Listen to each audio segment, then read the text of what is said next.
Keistimewaan wanita yang lainnya yang diberikan Allah ini dalam urusan masalah tentang ibadah, setahu saya ya. Nah pertanyaannya, ibadah yang seperti apa sih yang diberikan keistimewaan oleh Allah Subhanahu Wa Taala hanya diberikan kepada wanita? Nah ini Ustaz Syam, mohon izin penjelasannya. Lagi garuk-garuk aja. Bismillahirrahmanirrahim. Garuk-garuk aja kenapa sih? Lagi mikir. Oh lagi mikir. Ingat-ingat maharnya iya. karput apa dulu kan. Bismillahirrahmanirrahim. Alhamdulillahirrabbilalamin. Wassalatu wassalamu ala ashrafil anbiya wal mursalin. Sayyidina Muhammadin wa ala alihi wa sahbihi ajma'in. Asbahna wa asbahal mulku lillahi rabbil alamin. Subhanaka la ilma lana illa ma 'allamtana innaka antal alimul hakim. Rabbi shrah li sadri wa yassir li amri wahlul 'uqdatam min lisani yafqahu qawli waj'al li waziran min ahli. Amin amin amin ya rabbal alamin. Wanita bisa dapat pahala sholat tanpa sholat. Wanita bisa dapat pahala puasa tanpa puasa.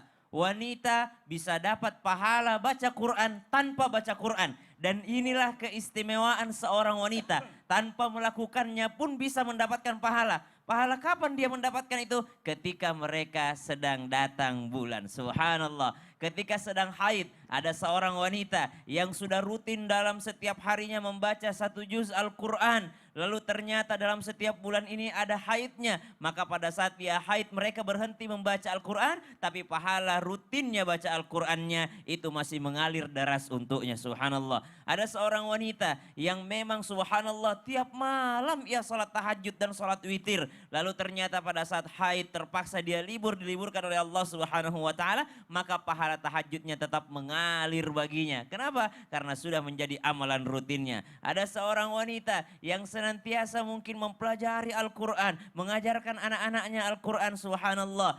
Tapi ketika haid mereka berhenti. Kenapa? Karena khawatir menyentuh mushaf Al-Quran, maka dia pun tetap mengalir pahala mengajarnya. Kenapa? Karena Allah tetap memberikannya karena dia sudah rutin melakukannya. Itu keistimewaan wanita haid yang pertama. Yang kedua, keistimewaan ketika seorang wanita haid, dalam riwayat disebutkan haid ini kadangkala membuat seorang wanita tanpa bermaksud menggulat pun mengajari, kadangkala membuat seorang wanita bad mood gitu ya. Kadangkala membuat seorang wanita tidak berada dalam mode onnya untuk keluar rumah.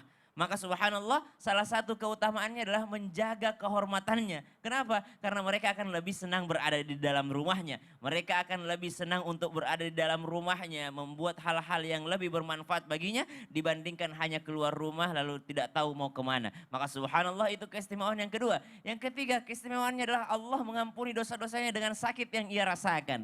Tidak sedikit di antara jamaah wanita mungkin, jamaah Islam itu indah yang sedang menyaksikan Islam itu indah hari ini, yang mungkin merasa nyeri ketika datang bulan. Maka beristighfarlah kepada Allah Subhanahu Wa Taala dan anggap itu sebagai penggugur dosa. Maka subhanallah seorang wanita yang haid ketika merasakan sakit di dalam perutnya, itu bisa jadi sebuah penggugur dosa dari Allah Subhanahu Wa Taala.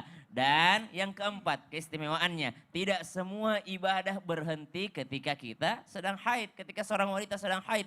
Makanya dikatakan, wa ma khalaqatul jinna wal insa illa liya'budun. Dan tidaklah diciptakan jin dan manusia kecuali untuk beribadah.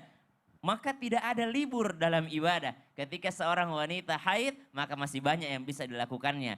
Membaca Al-Quran tidak dilarang. Yang dilarang adalah menyentuh mushaf Al-Quran. Mentadabburi Al-Quran tidak dilarang. Maka seorang wanita yang masih membaca atau melihat arti daripada surah-surah Al-Quran, arti daripada ayat-ayat Al-Quran, mereka juga tetap mendapatkan keutamaan meskipun mereka sedang dalam keadaan haid. Itulah istimewanya seorang wanita. Luar biasa ya ternyata. Betul, wanita ya. Ini mungkin banyak juga yang mungkin belum sadar akan hal itu. Jadi walaupun dia dapat menstruasi atau haid ini, tetap pahalanya mengalir. Masya Allah luar biasa. Makanya, nah kita pengen tahu lagi nih, apalagi sih keistimewaan wanita yang berikutnya yang dimiliki hanya pada wanita. Ustadz Maulana. Keistimewaan wanita tadi kan saya sudah bahas tentang menutup aurat. Betul. Kemudian ada mahar, kemudian ada maaf datang bulan itu ternyata dapat pahala. Dan keistimewaan wanita berikutnya adalah saya kasih clue. Oh clue, oke. Loh, clue apa ini? Innalillah. Kok begini? Astagfirullahaladzim. Jangan macam-macam loh. Saya cuma datengin dong. Tadi clue-nya gimana? Tiduran. Clue-nya adalah oke, kita main tebak-tebakan ya. Ini kira-kira clue-nya apa buat jamaah yang tahu yang di rumah langsung aja kirim ke sosial media Islam Itu Indah. Nanti yang jawabannya benar dapat hadiah ya. Setelah satu ini jangan kemana-mana, kita kembali lagi tetap di Islam Itu Indah. Jamaah, Alhamdulillah. Mungkin studionya dingin, dikipas.